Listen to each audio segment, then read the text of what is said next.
Tes. Assalamualaikum warahmatullahi wabarakatuh. Waalaikumsalam warahmatullahi wabarakatuh. Rabbi shrah li sadri wa yassir li amri wahlul 'uqdatam min lisani yafqahu qawli. Amma ba'du.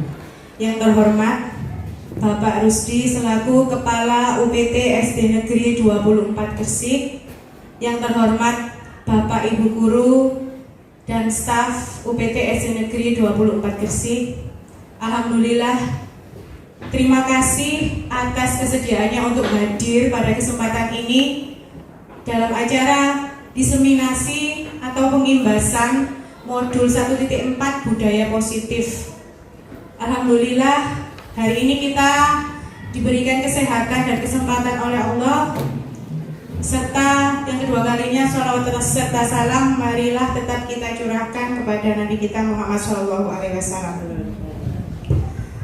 Seperti yang Bapak Ibu ketahui, saat ini saya sedang melaksanakan pendidikan program guru penggerak kurang lebih 3 bulan ini, dan ini menjadi tugas saya untuk melakukan pengimbasan. Pengimbasan itu apa sih? Sosialisasi atau penularan ilmu yang sudah saya dapatkan, khususnya pada modul 1.4 ini, yakni materinya budaya positif. Gimana, sudah siap Bapak Ibu? Ya. Ini nanti dalam pengimbasan kali ini saya minta Bapak Ibu nanti aktif ya, tidak hanya saya saja, karena kalau masalah ilmu saya yakin Bapak Ibu semuanya sudah banyak ilmunya. Saya hanya kita sama-sama belajar saja pada kesempatan ini. Saya hanya menularkan pengalaman yang saya dapatkan kemarin. Ya, baik. Kita mulai. Seperti judulnya, materinya yaitu budaya positif. Apa yang ada di pikiran Bapak Ibu mendengar kata budaya positif? Apa yang terbesit? Budaya yang baik yang perlu dikembangkan. Oke, terima kasih. Budaya yang baik yang perlu dikembangkan. Ada lagi? Budaya itu seperti kebiasaan-kebiasaan deh. Jadi budaya positif itu ya betul seperti yang dibilang Bapak Rusdi, budaya yang baik atau kebiasaan yang baik yang perlu kita terapkan khususnya di sekolah kita. Nah, ini adalah konsep-konsep atau materi-materi atau poin-poin yang akan saya sampaikan pada kesempatan hari ini. Ada 7 poin. Nah, poin yang pertama ini perubahan paradigma belajar ke teori kontrol. Tidak bisa saya pungkiri, saya kemarin juga di kuliah-kuliah kita banyak sekali mendapatkan teori belajar ya Bapak Ibu. Ada yang masih ingat teori belajar apa yang paling diingat? Biasanya kita kan dikasih hukuman ya, atau dikasih penghargaan. Nah, itu adalah teori stimulus respon. Masih ingat? Ya, teori stimulus respon ini bagaimana memancing anak dikasih penghargaan seperti ayo anak-anak siapa yang bisa mengerjakan nanti kita kasih poin. Terus anak-anaknya semangat. Atau yang tidak mengerjakan BR saya suruh berdiri di depan kelas. Nah, hukuman kan itu. Nah, itu teori stimulus respon. Saya yakin di antara kita pernah memakai metode seperti itu, ya apa tidak? Ya, sering ya Bapak Ibu. Nah, kemarin saya belajar ada sebuah teori namanya teori kontrol. Nah, pada teori kontrol ini kita belajar bahwa tidak ada yang bisa memaksa murid untuk melakukan sesuatu, meskipun itu gurunya. Yang bisa merubah perilaku murid itu sebenarnya murid itu sendiri, ya. Meskipun itu diiming-imingi dengan hadiah atau ditakut-takuti dengan hukuman, mereka itu melaksanakan dengan apa? Terpaksa, betul sekali Bu Romi. Nah, penguatan positif seperti hadiah, bujukan, nah itu sebenarnya kita mempengaruhi murid kan? Kita berusaha mengontrol murid. Mungkin pada saat itu dia bisa dikontrol, tapi di kemudian hari belum tentu anak tersebut bersedia untuk dikontrol. Jadi bisa kita katakan penguatannya itu hanya jangka pendek. Sedangkan yang kita butuhkan di sekolah ini, kita butuh sesuatu yang long term atau pendidikan jangka panjang yang bisa dipakai terus menerus. Nah, maka dari itu kita perlu merubah paradigma belajar kita dari teori yang selama ini sering kita pakai, stimulus respon atau pemberian hukuman atau penghargaan, ke teori kontrol. Nah, bagaimana teori kontrol itu? Nah, kita dengan menumbuhkan motivasi intrinsik dari diri anak-anak. Nah, kemudian disiplin positif sama ini. Ketika kita mendengar kata disiplin, pasti kita yang terbesit dalam diri kita, disiplin itu sesuatu yang teratur, harus sesuai dengan peraturan. Iya, benar apa? Benar. Benar. Nah, pokoknya harus sesuai dengan peraturan sekolah. Nah, jadi anak-anak mendengar kata disiplin itu konotasinya jadi negatif. Kamu harus disiplin ya menjadi anak. Nah, padahal ternyata ini adalah pengetahuan yang keliru. Sebenarnya disiplin itu adalah ini. Menurut Ki Hajar Dewantara, disiplin itu adalah belajar.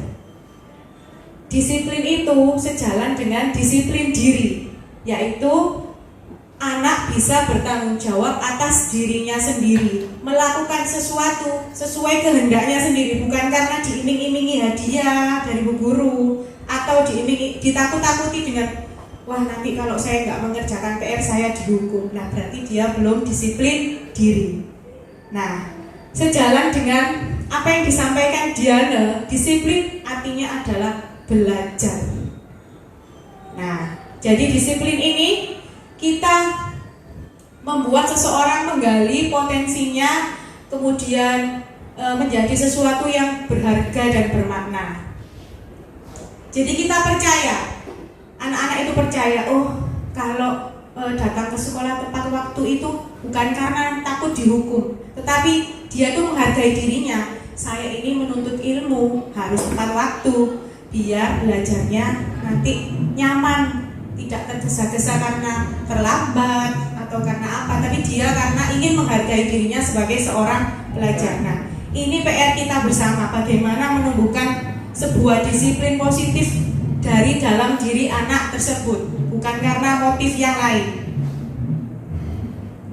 Nah, ini yang seperti saya katakan tadi, sebagai pendidik tugas kita menciptakan anak-anak memiliki disiplin diri sesuai dengan nilai-nilai kebajikan atau motivasi intrinsik ya dari dalam, bukan ekstrinsik karena takut dimarahi Pak Didi atau karena takut dimarahi Bu Husni, tapi karena dia ingin menghargai dirinya, percaya dengan nilai-nilai yang baik tersebut.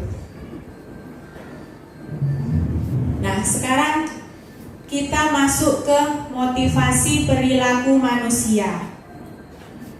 Nah, ini sebelum saya masuk ke poin yang ketiga, saya mau bertanya kepada Bapak Ibu Guru. Bu Rahma, kenapa Bu Rahma berusaha datang ke sekolah sebelum jam 7 pagi? Kalau boleh tahu apa alasannya? Apakah takut dimarahi Pak Rusdi? Atau takut tidak mendapatkan penghargaan? Tidak. Oke, kenapa? Sudah kebiasaan. Karena kita merasa bertanggung jawab ya Bu sebagai seorang guru. Jadi kita melakukan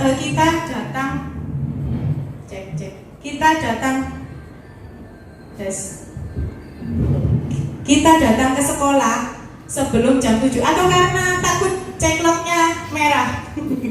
Tidak ya, sebelum ada ceklok saya yakin semua guru yang ada di sini sudah datang tidak lebih dari jam 7.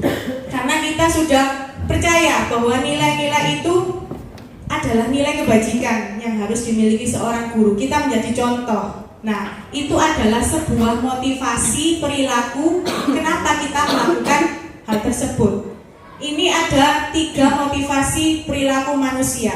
Yang pertama, Kenapa seseorang melakukan sesuatu itu? Karena dia menghindari ketidaknyamanan atau hukuman. Kedua, untuk mendapatkan imbalan atau penghargaan dari orang lain.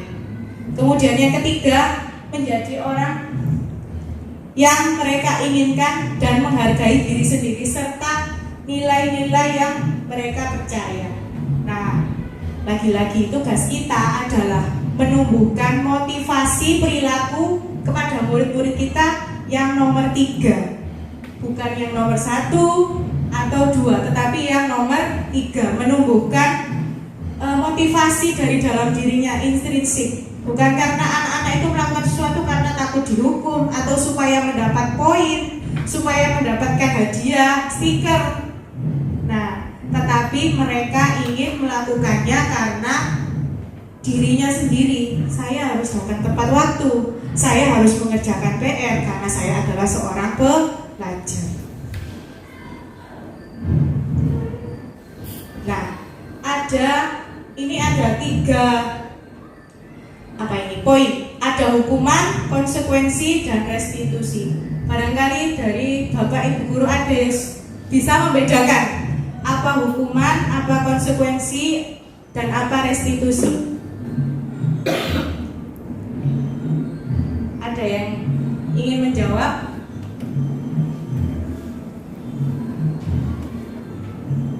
Nah, saya akan menjelaskan perbedaannya. Nah, kalau hukuman itu bersifat satu arah dari pihak guru yang memberikan, dan murid hanya menerima satu hukuman tanpa adanya kesepakatan. Cek. Seperti misalnya ada murid yang bertengkar, secara tiba-tiba bertengkar. Kemudian guru langsung saat itu juga menghukum. Kamu saya hukum keliling lapangan 10 kali. Hal itu tidak ada di dalam tata tertib atau kesepakatan sebelumnya. Jadi secara tiba-tiba dari gurunya sendiri, secara inisiatif mengeluarkan hukuman atas perbuatan atau pelanggaran yang dilakukan oleh siswa. Nah, itu namanya hukuman. Apa akibatnya? Anak-anak merasa tersakiti. Kita tidak pernah bertanya kan setelah menghukum anak, bagaimana perasaan kamu? Kita percaya setelah dihukum, pasti anak-anak kapok, tidak akan mengulangi lagi. Ternyata, apakah anak-anak mengulangi lagi? Ya, masih diulangi ya. Besoknya masih ada lagi kasus. Padahal saat itu kita yakin setelah menghukum mereka, pasti besok gak akan diulangi. Nah, padahal setelah dihukum mereka itu hanya yang tersisa merasa tersakiti, tapi tidak diungkapkan kepada kita. Bisa atau dengan kata-kata, kamu itu sudah dibilangin jangan bertengkar, ayo sana, saya hukum menulis misalnya istighfar 1000 kali. Kalau anak saya sering bukunya disuruh istighfar banyak sekali. Nah, itu termasuk hukuman karena tidak ada dalam kesepakatan sebelumnya. Pokoknya guru secara tiba-tiba atau inisiatif langsung menghukum atau memberikan hukuman. Nah, itu adalah hukuman. Kemudian yang kedua ada konsekuensi. Konsekuensi ini beda. Ada kesepakatan antara guru dan murid. Jadi murid itu tahu sebelum di awal pembelajaran misalnya atau di awal tahun ajaran, guru dengan murid membuat sebuah kesepakatan. Kalau tidak mengerjakan PR, nanti konsekuensinya disuruh apa. Nah, ada perjanjian antara guru dan murid. Nah, ini sedikit lebih baik daripada hukuman tadi karena kan sudah ada perjanjian sebelumnya ya. Cuman tetap saja murid akan merasa tidak nyaman karena dia tetap saja harus membayar sesuatu akibat pelanggaran yang dilakukannya. Guru juga jadi repot karena misalnya dia belum mengerjakan PR, nanti kamu pulang sekolah mengerjakan PR. Nah, guru jadi repot harus menunggui satu murid tersebut. Nah, itu adalah konsekuensi. Memang benar tetap ada kegiatan yang atau sesuatu yang harus dilakukan siswa meskipun dengan perjanjian sebelumnya.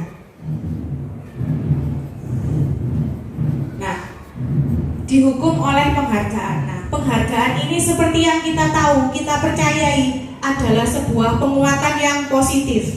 Kita merasa penghargaan itu sesuatu yang baik, iya apa tidak? Iya. Misalnya, siapa yang bisa 100 mengerjakan semua benar, nanti ibu kasih bintang, atau saya kasih poin 100, seperti itu ya. Ternyata menurut Diana, penghargaan ini juga adalah sebuah hukuman, sama saja. Kenapa? Karena ini sama pendapatnya Alfikol juga mengungkapkan bahwa penghargaan atau hukuman adalah cara untuk menghancurkan potensi anak. Kenapa? Satu, pengaruhnya hanya jangka pendek. Jadi kalau kita kasih tugas ke anak, kemudian kita iming-imingi dengan penghargaan seperti yang saya bilang tadi, hanya saat itu saja anak itu semangat. Besoknya lagi kita sudah kehabisan hadiah, anaknya jadi tidak semangat, tidak bisa jangka panjang. Jadi dia mengerjakan sesuatu karena iming-iming penghargaan, pujian, atau hadiah dari kita. Tidak efektif, merusak hubungan. Kenapa kok merusak hubungan? Ada yang tahu?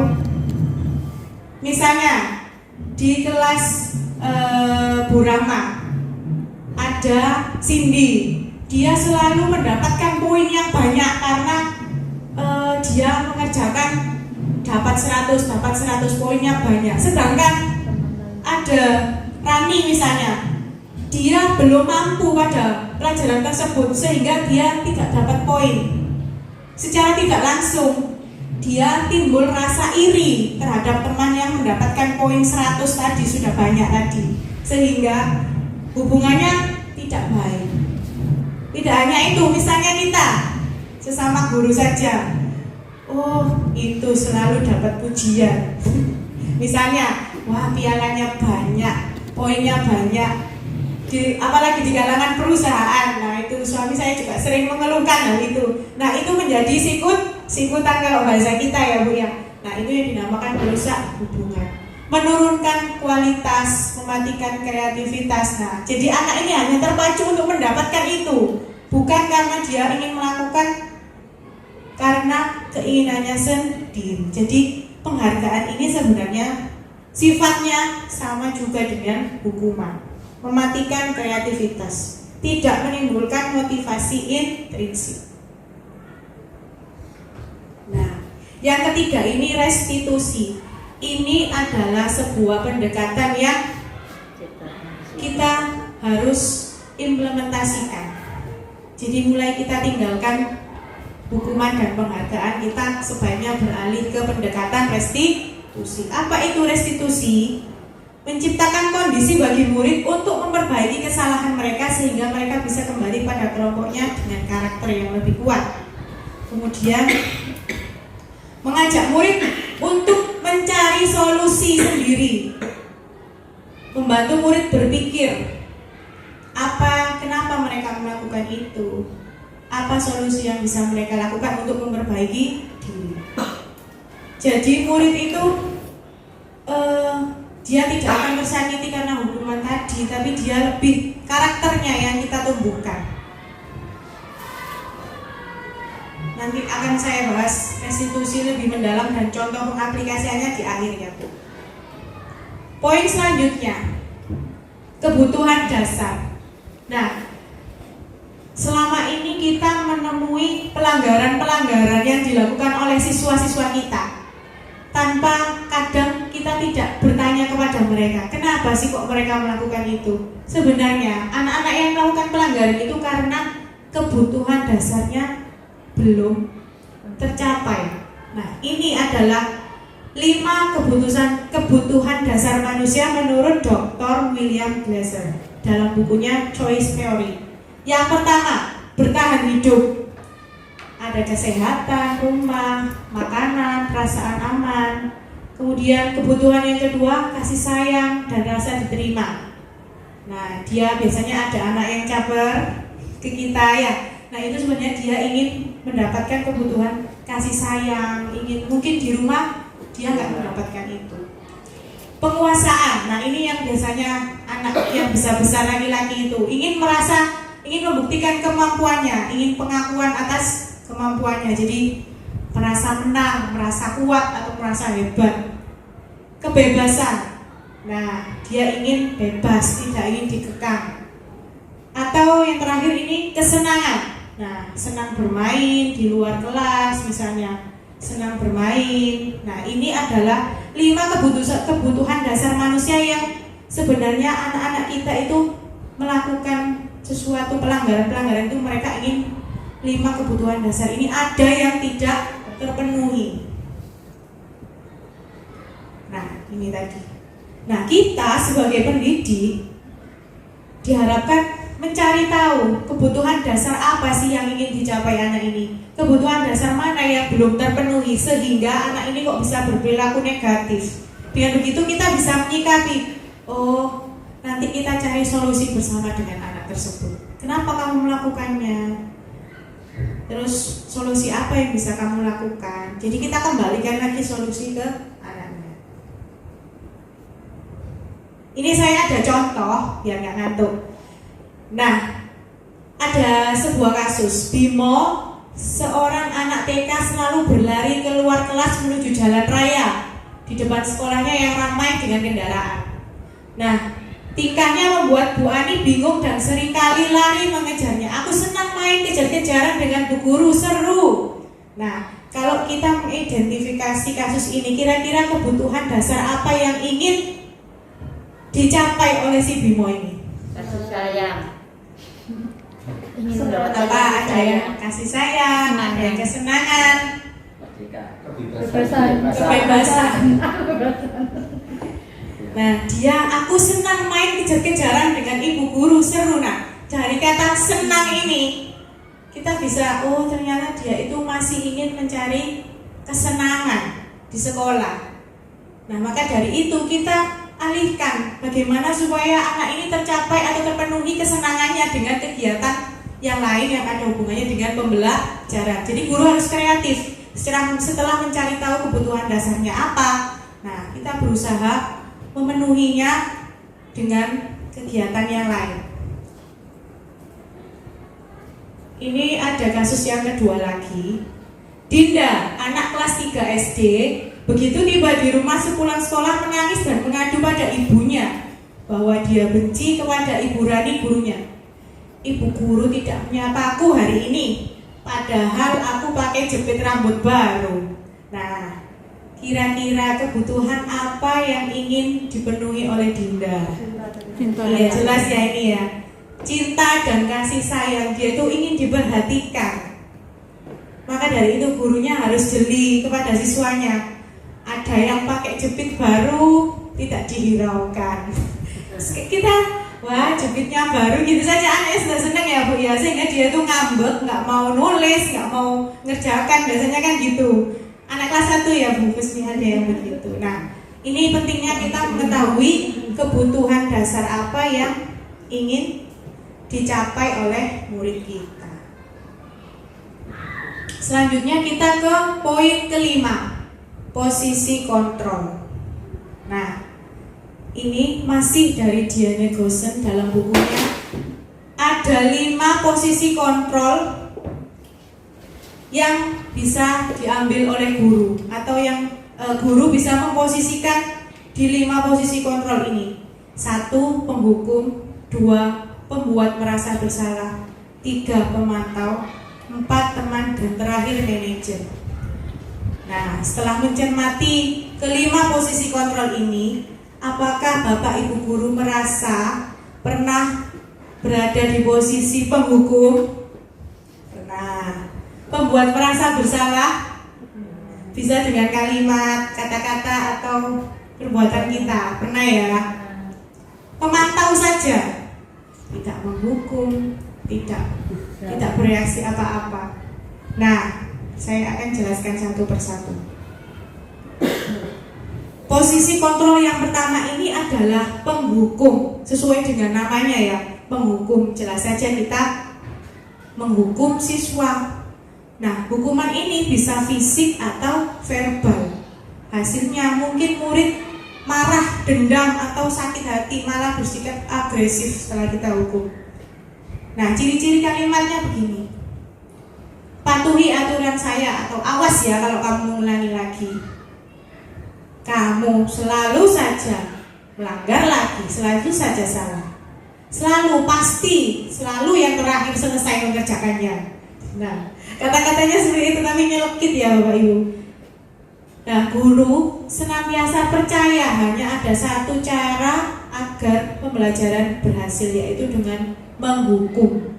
Nada suaranya tinggi, matanya melotot, nunjuk-nunjuk. Nah, saya jujur saja ya, saya tentu saja pernah mengalami ini sebagai penghukum. Terlambat lagi, pasti terlambat lagi. Selalu datang terlambat. Kapan sih kamu bisa tepat waktu? Ayo sana lari lapangan 10 kali atau 100 kali. Nah, ini adalah posisi kontrol kita sebagai penghukum. Kira-kira harus kita hindari atau tetap kita pertahankan posisi ini setelah mendengar penjelasan-penjelasan saya tadi? Ya, nanti kita cari tahu jawabannya. Posisi kontrol yang kedua, pembuat merasa bersalah. Nah, ini benar tidak memberikan hukuman, tapi membuat merasa bersalah. Benar, kata-katanya lembut, nadanya juga lembut, tetapi membuat anak nyelekit itu tadi loh kata-katanya, membuat anak merasa gagal, rendah diri. Adi, kamu ini bagaimana ya? Kamu kan sudah berjanji dengan ibu tidak akan terlambat lagi. Kamu kenapa sih senang sekali mengecewakan ibu? Dasar kamu itu, saya itu benar-benar kecewa. Nah, jadi anak itu merasa bersalah, merasa gagal. Duh, aku sudah mengecewakan bapakku, ibuku, guruku. Benar dia tidak memberikan hukuman, tapi membuat anak itu benar-benar merasa bersalah. Dia merasa orang menjadi anak yang gagal. Yang senyum-senyum. Gak apa-apa Bu, ini saya yakin semuanya pasti pernah melakukan ini. Nah, posisi kontrol yang ketiga ini teman. Guru tidak menyakiti murid, tapi berupaya mengontrol murid. Yaitu tadi sesuai dengan namanya, berusaha menjadi teman. Kata-katanya enak sih, sambil senyum-senyum, tapi tidak memberikan solusi apapun. Adi, ayolah, gimana sih kamu? Kemarin kamu sudah janji ke bapak bukan? Kenapa terlambat lagi? Iya kan? Nah, sambil ketawa terus sebagai teman gitu ya. Sudah, tidak apa-apa, wes duduk sana. Nanti saya bantu. Kamu ini, pokoknya nanti bapak bantu gampang. Nanti saya bantu menghadap Pak Rusdi. Nah, kita memposisikan diri sebagai teman. Bisa diterapkan atau tidak posisi ini? Ya, nanti kita cari tahu. Posisi yang keempat, nah semakin kesini posisinya semakin naik sebagai pemantau. Namanya saja pemantau, berarti kita mengawasi apa yang terjadi. Jadi kita tanya muridnya kenapa. Nah contohnya ini langsung ke percakapannya aja biar. Adi, tahukah kamu jam berapa kita mulai? Tahu Pak, kamu terlambat 15 menit. Apa kamu sudah mengerti konsekuensi yang harus dilakukan apabila terlambat? Paham Mbak, saya harus tinggal kelas pada jam istirahat nanti dan mengerjakan tugas ketertinggalan saya. Ya benar, nanti pada saat jam istirahat kamu harus tinggal untuk menyelesaikan. Nah tetap ya dia tetap dikasih sesuatu kan. Jadi dia kehilangan jam istirahatnya. Nah ini posisi terakhir, manajer.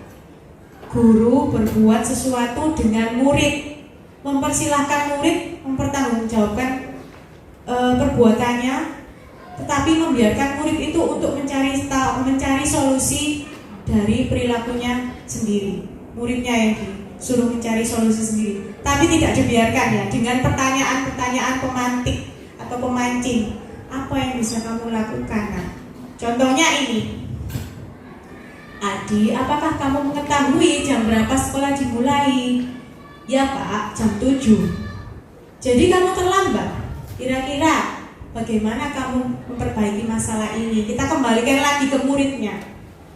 Saya bisa menanyakan teman saya, Pak, untuk mengejar tugas yang tertinggal. Jadi kalau yang tadi kan ada konsekuensi, ya kan? Anak kehilangan waktu bermainnya, istirahatnya, gurunya nanti juga repot kalau ada tambahan waktu. Nah kalau ini tidak, dia punya solusi yang lebih baik dari anaknya sendiri. Baik, itu bisa dilakukan. Apakah besok akan ada masalah kalau kamu bisa hadir tepat waktu?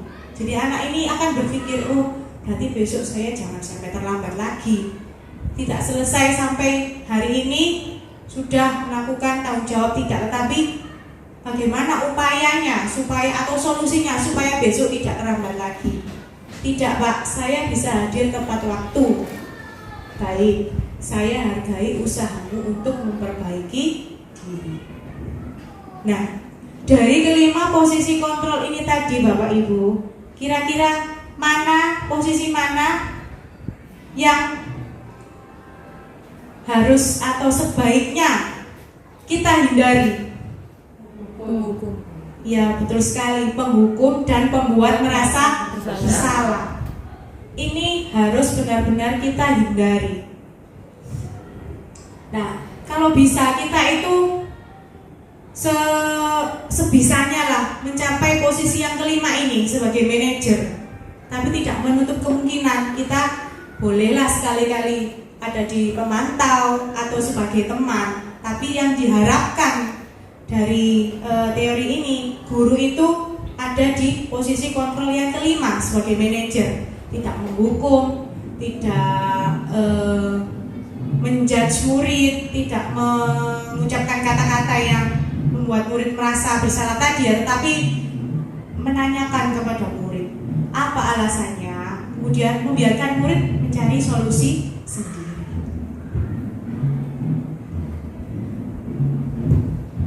Nah, sekarang kita masuk ke poin yang keenam, yaitu keyakinan kelas. Nah, keyakinan kelas itu apa sih?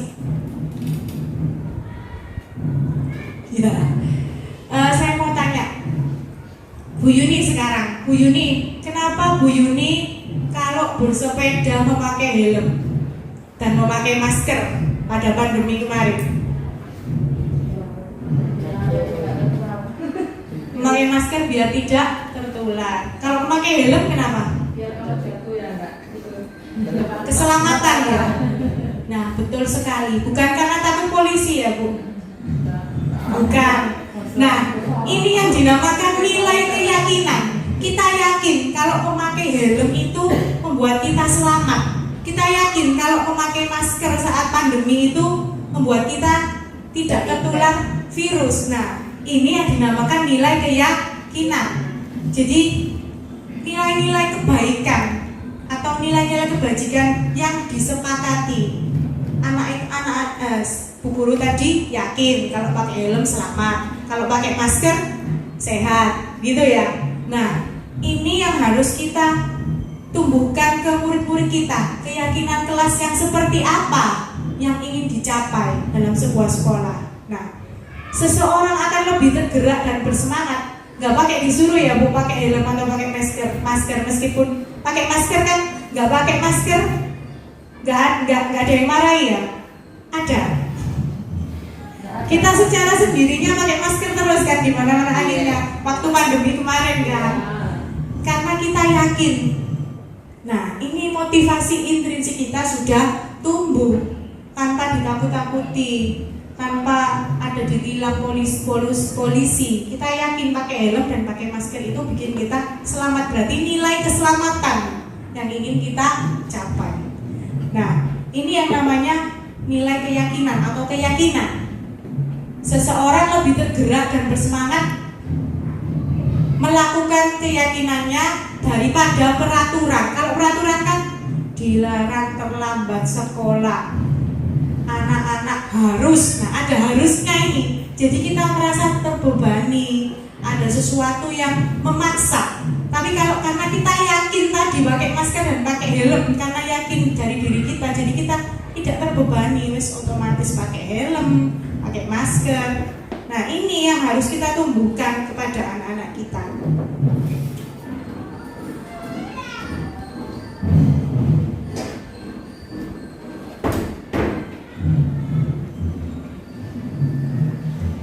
Nah, saya kemarin sudah mempraktekkan membuat keyakinan kelas di kelas saya. Nah, saya harap nanti di kelas-kelas Bapak Ibu juga bisa diterapkan ini daripada peraturan, karena dia bahasanya lebih sederhana, bahasanya lebih abstrak.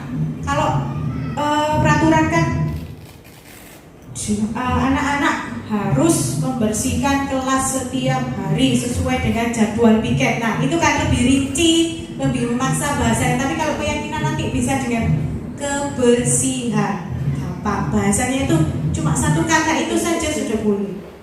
Kemudian, nah, pernyataannya universal, bahasanya positif, tidak menggunakan kalimat negatif seperti tidak boleh membuang sampah sembarangan. Nah, itu kan negatif ya Bu ya. Anak-anak itu kalau ada kata tidak itu semakin dilakukan biasanya ya Bu ya. Nah, makanya kita janganlah membuat sebuah keyakinan dengan bahasa yang negatif. Kalau bisa bahasa yang positif.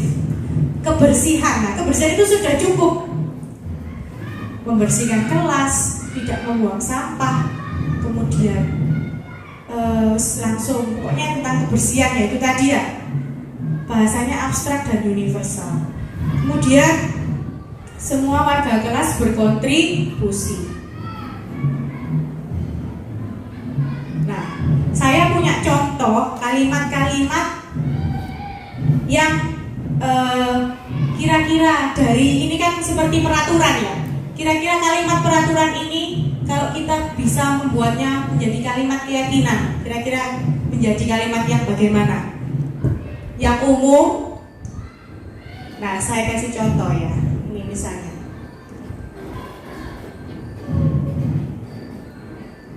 Kembalikan barang ke tempatnya. Kira-kira ini kalau jadikan satu kata yang positif.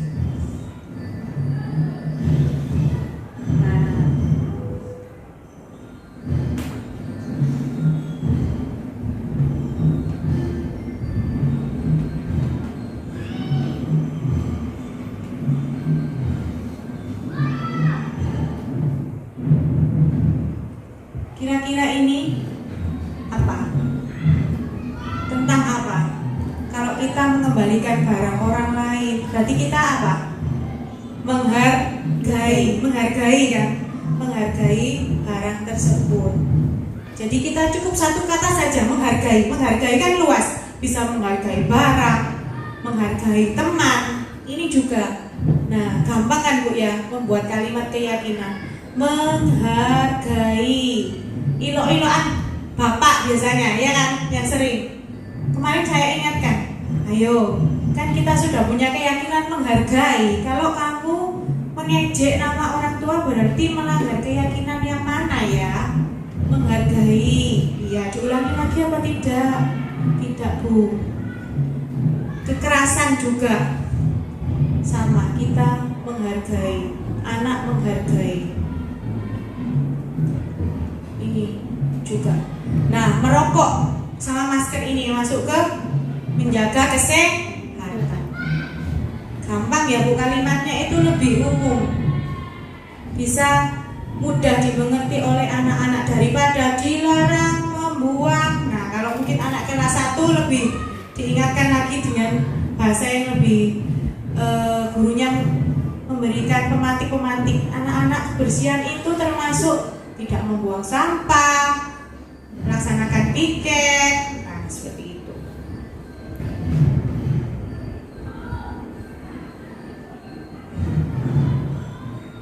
Nah ini, kalau kita dalam membuat keyakinan kelas, pertama kita tanyai pendapat anak-anak. Kira-kira kamu nilai-nilai apa ya yang dibutuhkan di kelas kita? Nah itu tadi kemarin saya tanyain anak-anaknya.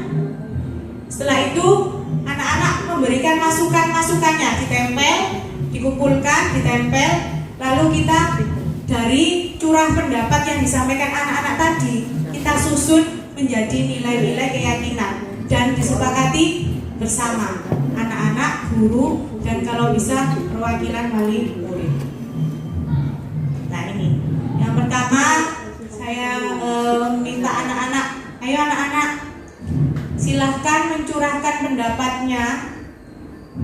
Anak-anak menuliskan pendapatnya satu persatu apa yang diinginkan. Kebanyakan itu saya ingin kelas saya anaknya rukun, tidak ada pembulian. Pembulian yang dimaksud mereka itu pahamnya yang ilo-iloan nama ayah tadi.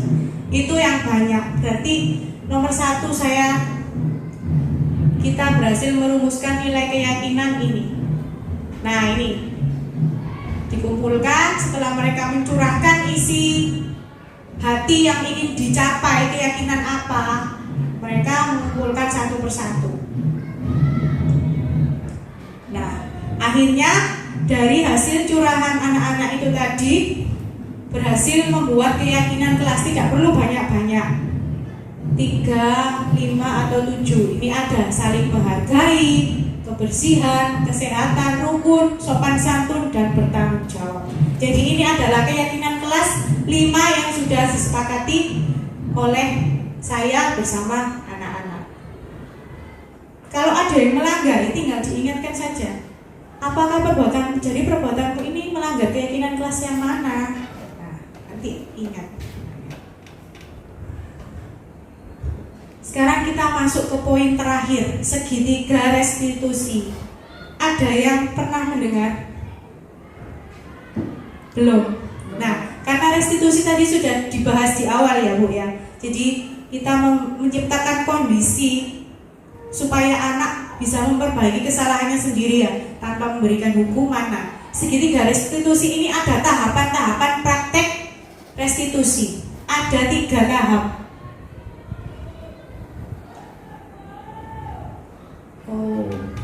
Nah ini tahap yang pertama menstabilkan identitas, yang kedua validasi tindakan yang salah, dan yang terakhir menanyakan keyakinan.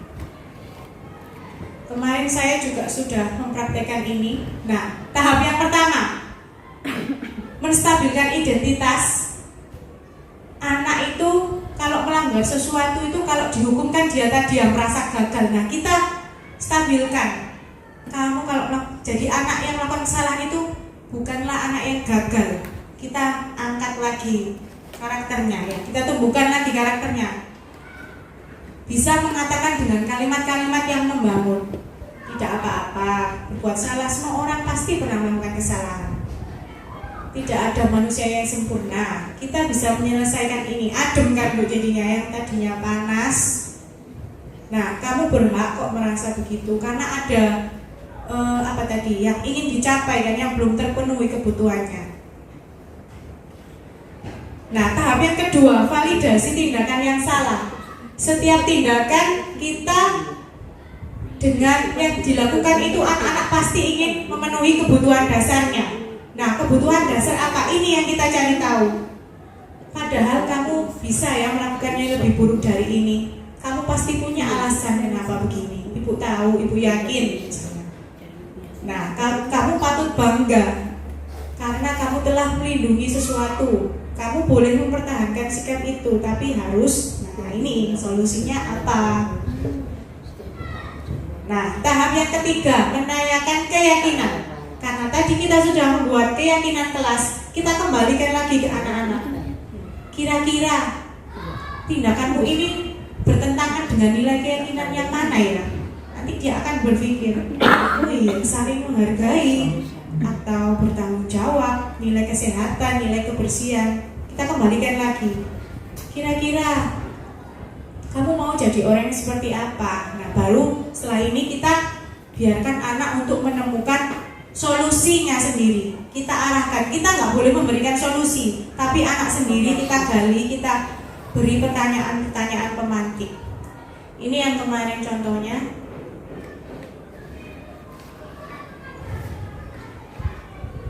Maaf suaranya. Nah, terlambat. Vino.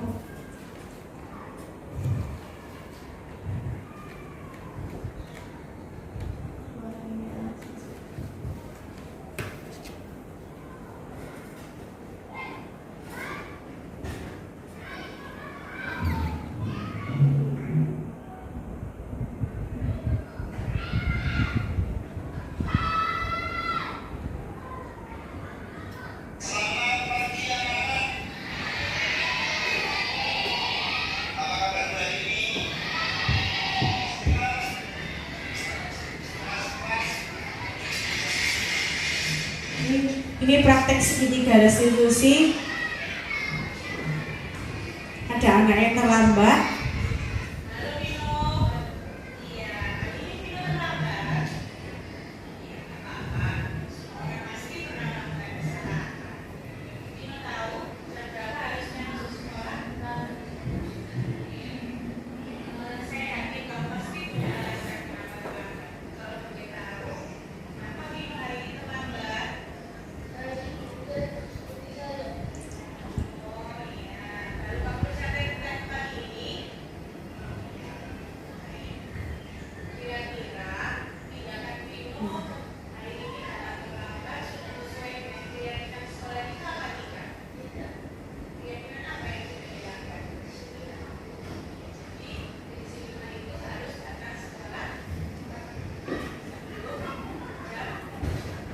Diingatkan lagi keyakinan kelas atau keyakinan sekolahnya.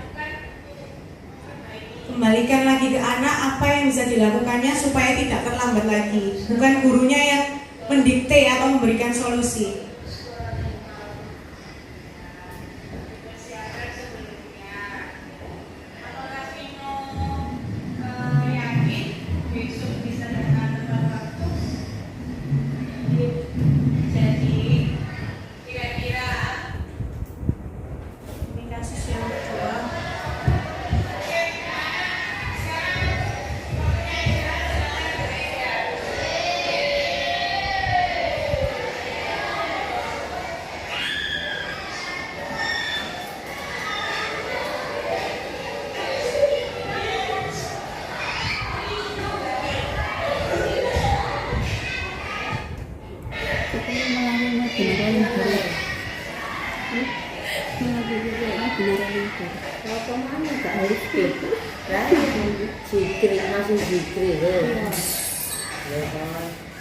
Ini kasusnya beneran ya Bu, dia main bola di kelas dan memecahkan jam dinding. Ini yang bagian laporan. Kayaknya macam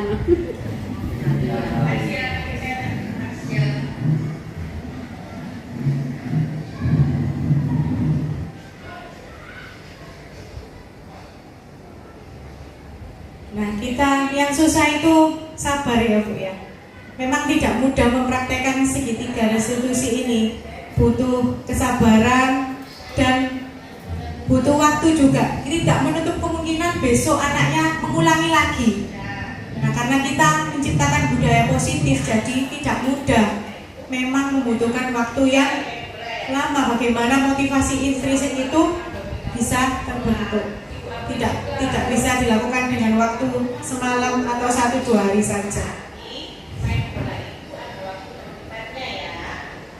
Saya juga masih nadanya agak belum bisa yang selembut seperti instruksi yang ada di segitiga restitusi, dengan nada yang lembut, dengan kalimat yang tidak menghakimi, tapi membiarkan anak mencari solusi apa yang bisa dilakukan untuk memperbaiki ini, sehingga anak bisa kembali dengan karakter yang baru yang lebih baik, yang meningkatlah. Setidaknya dia bisa memperbaiki karakternya, bukan kesalahannya yang kita fokuskan, tetapi karakter yang kita tumbuhkan.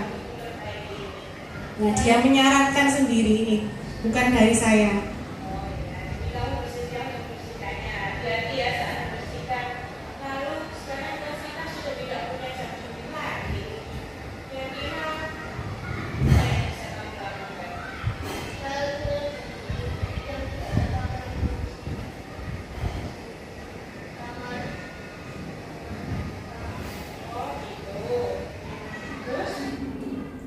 Guru mengambil posisi sebagai manajer.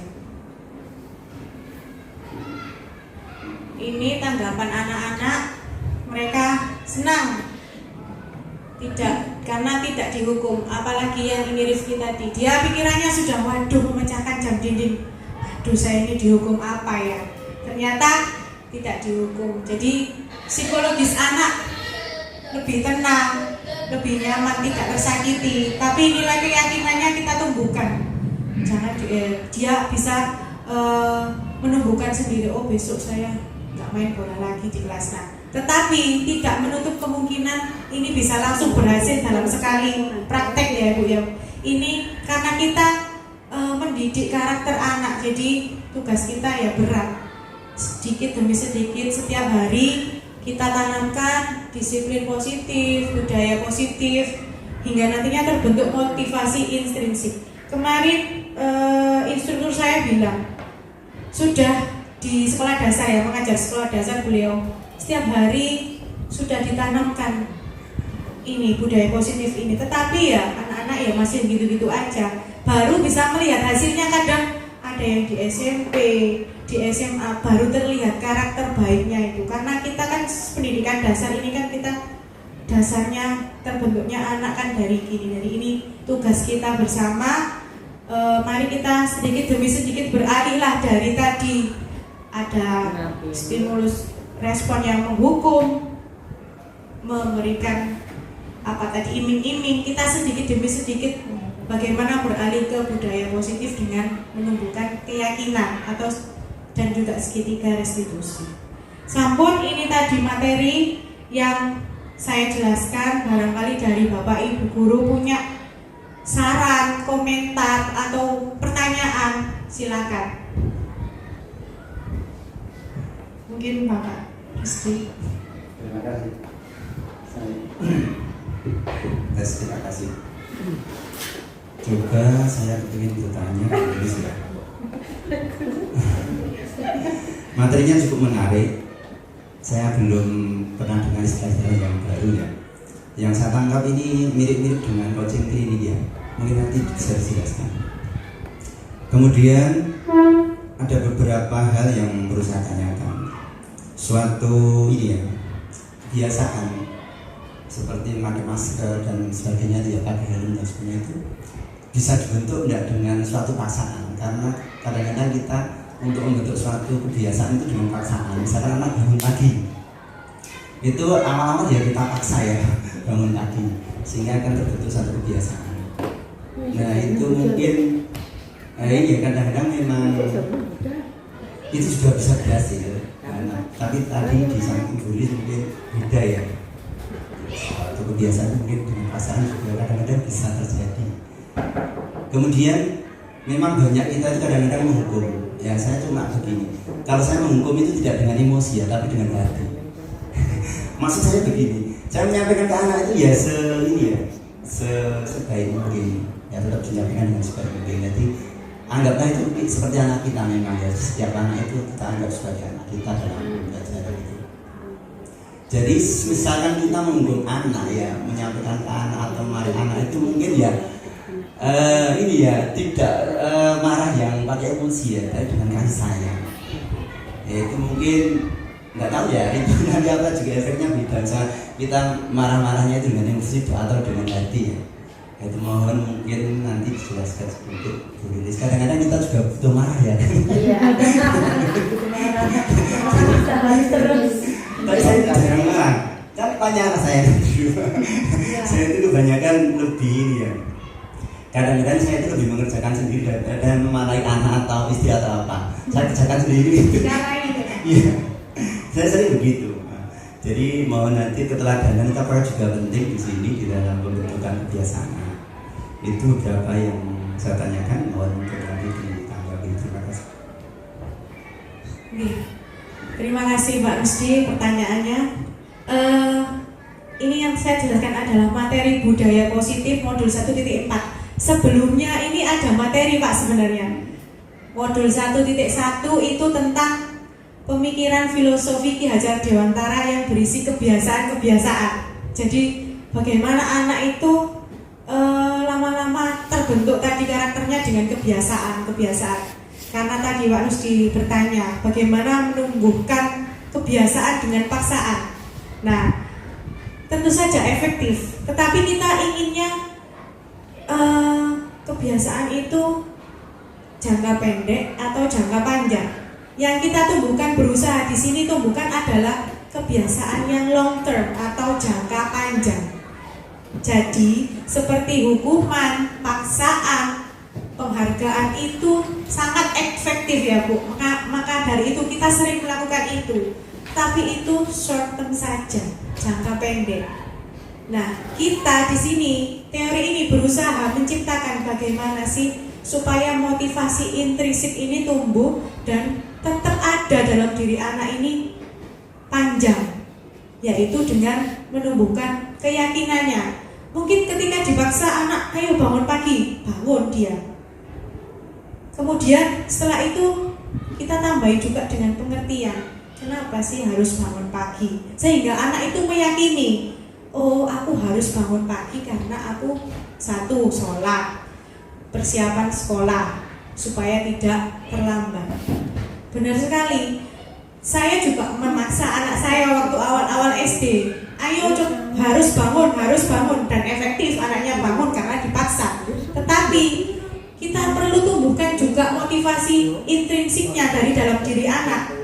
Dia harus percaya bahwa bangun pagi itu ya karena supaya tidak terlambat, supaya dia mau sholat dan lain-lain. Nah itu tadi. Karena kebiasaan-kebiasaan baik ini perlu kita biasakan ke anak. Yang di modul 1.1 itu Ki Hajar Dewantara filosofi itu menumbuhkan dengan kebiasaan. Jadi apa kebiasaannya? Salam, sapa, senyum misalnya. Yang kemarin saya menggunakan itu. Kemudian kebiasaan mengaji pagi. Nah dengan kebiasaan itu anak-anak melakukan tidak terasa, ternyata menjadi sebuah kebiasaan yang memang sudah sendirinya akan dilakukan. Sampun ya Pak yang untuk memaksa tadi nih, karena kita ingin menumbuhkan motivasi panjangnya, jangka panjangnya, bukan saat itu juga ya. Kalau efektif ya memang efektif, tapi yang kita ingin capai ini yang hanya beberapa minggu saja atau mau ini jauh sampai nanti anak itu dewasa besar. Nah tugas kita kan yang diminta untuk intrinsik tadi. Betul sekali ya, kebiasaan-kebiasaan saya tadi saya setuju. Kita sebagai teladan ya kita ajaklah anak-anak melakukan kebiasaan-kebiasaan baik, bukan dengan memerintah atau marah-marah memberikan instruksi, tapi kita bisa lebih mencontohkan. Kalau gurunya ikut nyapu, ikut buang sampah, datangnya lebih awal, kan kita memberi contoh dulu kan sebelum kita menerapkan ke anak-anak. Gurunya mencontohkan dulu karena sebagai teladan. Kemudian untuk yang marah-marah tadi, marah dengan kasih sayang. Nah, ini tadi kan diharapkan kalau segitiga restitusi itu diharapkan guru menyampaikannya dengan nada yang lembut, dengan nada yang tidak tinggi, supaya tidak melukai perasaan anak. Mungkin kita tidak tahu saat Pak Rusdi marah karena sayang kepada putra-putrinya. Kita kan Pak Rusdi apakah pernah bertanya, kamu sakit hati enggak? Saya juga tidak pernah bertanya kepada anak saya, Kak kamu dimarahi mama sakit hati enggak? Gitu kan kita tidak pernah tahu sebelumnya. Memang anak tersebut efektif akhirnya melakukan setelah dimarahi jadi bersih-bersih. Setelah dimarahi, kenapa kamu enggak sholat? Langsung ambil air wudhu. Nah, saya begitu. Tapi kalau kita dengan bahasa yang lembut, ya memang susah Pak, karena ini mendidik dengan nada yang sabar itu memang susah, tetapi dampak psikologis ke anak itu pasti hasilnya berbeda dengan yang marah-marah nada tinggi atau marah-marah yang ya mungkin karena kita sayang jadi marah. Saya juga bilang anak saya, mama kenapa sih kok marah-marah? Berarti kan hatinya dia terlukai, tapi kita waktu itu tidak bertanya. Pas saat kita marahi, ternyata dia sakit hati. Mungkin itu kalau anak bisa memaafkan, tapi anak orang lain belum tentu bisa memaafkan apa yang sudah kita lakukan. Maksudnya ingat terus sampai nanti. Kemarin sebelum saya dapat materi ini, kita dikasih pengantar. Pengalaman apa yang Bapak Ibu guru rasakan saat di bangku sekolah? Pengalaman tidak enak apa yang diterima oleh Bapak Ibu guru? Nah, saya ingat loh, padahal itu sekolah kan SD 20 tahun yang lalu. Saya itu loh masih ingat perlakuan tidak mengenakan yang saya terima dari Bapak Ibu guru saya. Nah, kok kita percaya diri sekali kalau kita marah-marah pasti ya besok anak-anak lupa? Tidak, mereka hanya ya sementara ya tetap bersikap seperti itu kepada kita, tetapi ingatan itu tidak hilang, melukai mereka. Nah, yang diinginkan dari modul ini, kita sedikit demi sedikit berubah ke paradigma baru, pembelajaran yang berpihak pada murid sesuai filosofi Ki Hajar Dewantara itu tadi. Bagaimana berpihak pada murid itu yang seperti apa? Anak-anak belajar tanpa paksaan, tanpa dimarahi. Nah, menumbuhkannya itu memang susah. Tidak bisa 1-2 hari dari dalam diri kita, dimulai dengan kita, Bapak Ibu guru di sini. Kita mulai memerdekakan anak karena sudah menuju kurikulum merdeka. Sampun, itu yang bisa saya sampaikan, Pak. Jadi ada enggak kesamaan dengan coaching klinik? Coaching klinik. Dengan restitusi mengarah ke sana. Namun dan kalau coaching klinik saya belum pernah ikut. Kalau restitusi ini mungkin ya ada bersamaan. Kan dengan dapat dari itu ya, instruktur juga. Coaching klinik saya dapat ini baru ya, yang dari diklat kemarin. Yaitu untuk memecahkan permasalahan itu memang kita menggiring si Oh ya, sepertinya sama. Oke. Sama Pak berarti. Mungkin hanya istilahnya saja yang berbeda. Intinya tidak memaksa anak untuk melakukan sesuatu, memaksa seperti tadi menghukum. Nah, tapi anaknya sendiri yang akhirnya mencari atau memberikan solusi. Ada lagi Bapak Ibu yang mungkin ingin disampaikan? Sampun jelas. Apakah siap mengimplementasikan budaya positif di sekolah kita? Insya Allah. Ya siap. Ya, ini tidak mudah. Sedikit-sedikit kita, karena kita sebagai guru yang sesuai dengan semboyannya Ki Hajar Dewantara. Ing ngarsa sum tulodo, ing madya mangun karso tuturi handayani.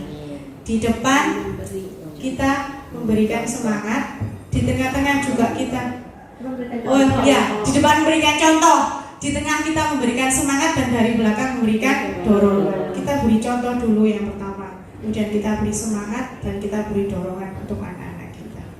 Sampun, terima kasih atas perhatiannya. Kurang lebihnya saya mohon maaf apabila ada kata-kata yang kurang berkenan.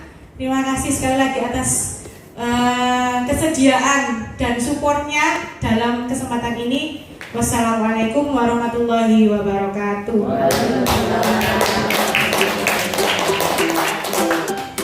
Assalamualaikum, nama saya Naila, murid kelas 5, wali kelas saya Bu Riris. Bu Riris telah mengajak kami mencurahkan nilai-nilai kebajikan dan membuat keyakinan kelas. Saya senang sekali karena sekarang teman-teman saya mampu bersikap baik karena mempercayai keyakinan kelas yang telah kita buat. Terima kasih.